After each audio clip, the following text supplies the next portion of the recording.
welcome to Random Fandom Chats. I'm Tandra. I'm Dee Dee. And this is Annabeth. And this is our special guest for our special today is Kathleen.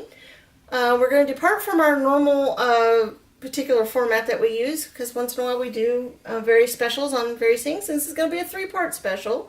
This is the first part, and it's on cosplay. Mm-hmm. Now, today we're going to be talking about the different kinds of cosplays you can do, starting from probably the cheapest, easiest options and gradually going up to ones that are a little more complicated and expensive. The first that I would want to talk about would be probably cosplay. It's a very easy way for you to get into cosplay. It's cheap, and as it says in the name, you can just pretty much pick things from your closet or handy thrift stores. Now, what would you guys like to say on the topic? My very first cosplay that I did was a Trill from Star Trek. Mm-hmm. I went to Goodwill, I bought a cheap red polo shirt, and I bought a brown Sharpie and painted the Trill spots on my face and neck and legs, and kind of tore up the shirt a little bit to make it look like I had been in battle or something, and that was my first costume. That was probably a $7 costume. If that. I mean...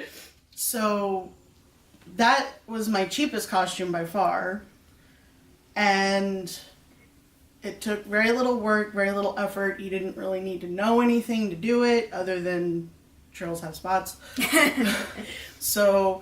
What are some other cheap cosplays that you've seen or had friends that have done? Or almost anything can be done cheaply. Mm-hmm. Almost anything.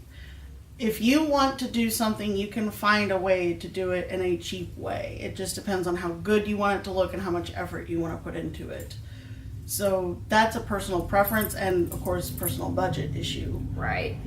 Now, something that I've seen a lot of people do is even when they do really cheap, simple versions of cosplays, they can make it look a little bit more official or a little bit more well put together by having one or two key pieces of that character, like a prop or a certain article of clothing. For example, I've thought about doing a Scarlet Witch cosplay because I have some dark red and black kind of gothy looking clothing, and then I was going to make her signature headpiece. That way it'd be very apparent who I am, but it would still be a very inexpensive costume, something I can just wear for comfort's sake on a Sunday or a Friday, but people would still know it's Scarlet Witch because I have headpiece, and even that would be very cheap to make. Right, and we had a friend who did Agent Coulson. He had just a suit and had the badge. Relatively easy, something, it was able to find. He already owned the suit, so he didn't have to pay for anything other than the badge. Right, and we also had another member of the family who did Marty from Back to the Future. Had a red t-shirt, pair of jeans. We printed off the cover of the almanac. He had a leather jacket. And then there you go. You know who he is right away. It didn't cost hardly anything to do. It was relatively comfortable to wear. Now, where are your favorite places to get cheap items and things that help you on making your cosplay items? Thrift stores. And yard sales. Goodwill. There's a place around here called the Attic Window that's a thrift store. Any secondhand store is a wonderful place to start for any cheap cosplay items. Even if it's something you have to modify, go ahead and get it because it's cheap. As well as you can check places like Walmart, even places like that. You can sometimes find stuff relatively cheap if they're on sale, or even just like a $5 t-shirt or something. Right. So, I mean, even places like that are great. Check online. Sometimes online you can find stuff for good deals. Places like Amazon and eBay. And Craigslist, possibly. Craigslist, the Wish app. There's places like that you can check.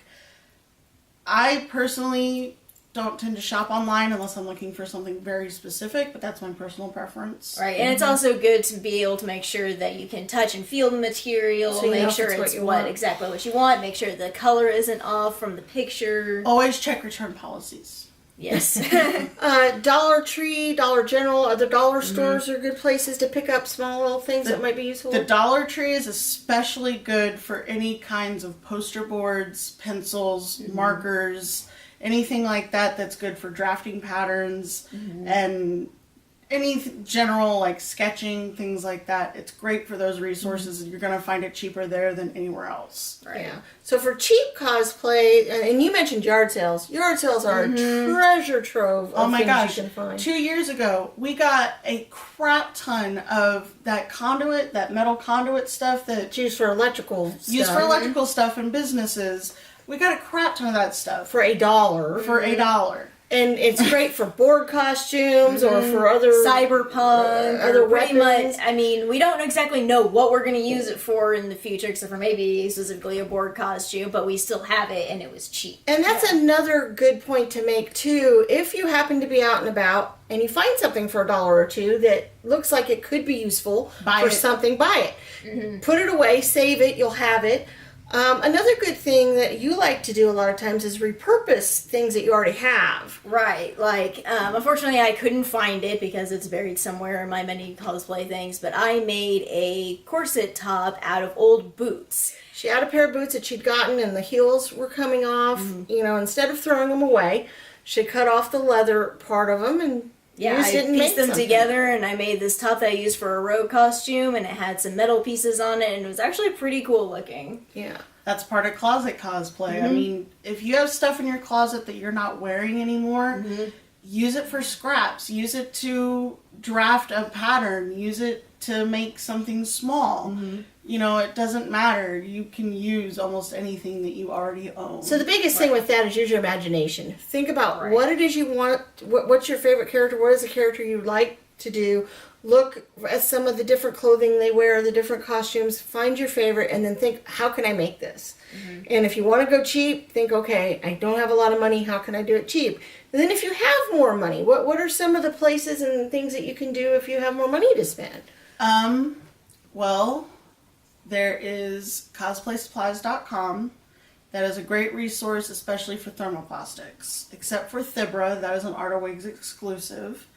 And it's a relatively new thermoplastic that a lot of people don't know about. Now, what are thermoplastics usually used for? For those Thermoplastics are generally used for armor building and prop making. It depends on what you're using it for, but for example, these two items have thermoplastics. They're lightweight, easy to use plastic that you heat up to mold and shape into whatever you're making. They are kind of expensive, so that is part of your budget. You have to think ahead. Can I afford to buy this thermoplastic? Right, and is it worth it? So there are cheaper ways to make armor and make it look relatively decent. which That- when we talk about our props in the third part of the series, we'll talk about the different ways you can do props. But cosplaysupplies.com is pretty much an exclusive source for Warbler, and there's several different types of Warbler. Arda Wigs is a wonderful source for all of your wigs. They have good quality wigs. They're relatively cheap. They're easy to work with. They have larger size wig caps, which is something I've heard is a big problem for a lot of people, is finding wig caps in Larger good sizes for your head to fit into them. And they are relatively cheap, at least if you're not going for the lace front ones. Aren't most of them like around 50? Less than that. Really? Yeah, This a lot of them are this 30. one was 35. And it's very, very long. It's for a Inuyasha costume. I And think it's about 40 inches long. Yeah, it's pretty long. So And it's- there's longer ones than this. They're thick. They're not real thin like the ones you can get for places like Party City. well, and it actually And they- looks like hair. They look really awesome in pictures. They do. And they're easy to work with. You can use heat on them. You can use glues. You can use hairsprays. You can use spiking glues. They're just really super easy to work with, even for beginners. Like, this was the first wig I ever dealt with. So if you have more money, you can buy.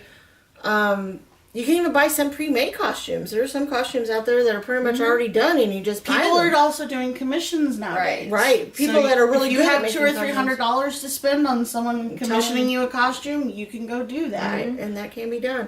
But if you're wanting to piece it together yourself, because that's part of the fun for you, then, you know, if you have enough of a budget, then think about, now the thermoplastics is something that takes practice. It does. And it does a lot of cost trial and money, a lot of error. trial and error, so you're not going to want to do it if you're going to need the costume in like a week or two. That's true, but the good thing about thermoplastics is it's almost impossible to waste them. Because you can reuse whatever pieces. They can be heated up and Stuck Reshaped. together. and stuck together, rolled up, rolled back out into a flat thing that you can reuse. Right, So so any that is scraps useful. that you have or anything you mess up on, you can keep and reuse unless you get paint or something like that on them. That's about the only way they wouldn't be reusable. Now, another cheap alternative for making most props and even some armor would be EVA foam. Yes. Yes, that is a good, cheaper alternative to make most props. I made these in particular with EVA foam and poster board. So, So yeah, once again, you know, when you think about your budget, there's different things that you can do. You can get EVA foam from $1 at the Dollar Tree, but that's the really thin craft foam. and it's real small pieces. right. But I saw at Joann's not too long ago, they have slightly larger sections about this big, slightly thicker too, so it's a little better quality. You got like sturdier. 10 or 12 sheets of that for like $8.